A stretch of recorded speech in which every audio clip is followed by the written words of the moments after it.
আসসালামু আলাইকুম রহমতুল্লাহ।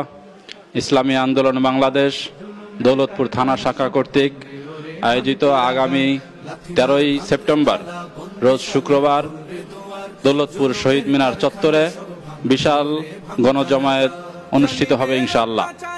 উক্ত গণজমায়েতে প্রধান অতিথি হিসেবে গুরুত্বপূর্ণ বক্তব্য পেশ করবেন ইসলামী আন্দোলন বাংলাদেশের কেন্দ্রীয় খুলনা বিভাগীয় সাংগঠনিক সম্পাদক মাওলানা সোহায়েব ইসলাম।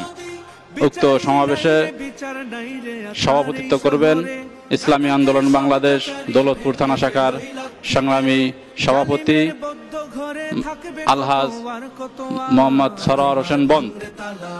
আগামী 13ই সেপ্টেম্বরের ছাত্র গণজমায়েত অনুষ্ঠিত হবে।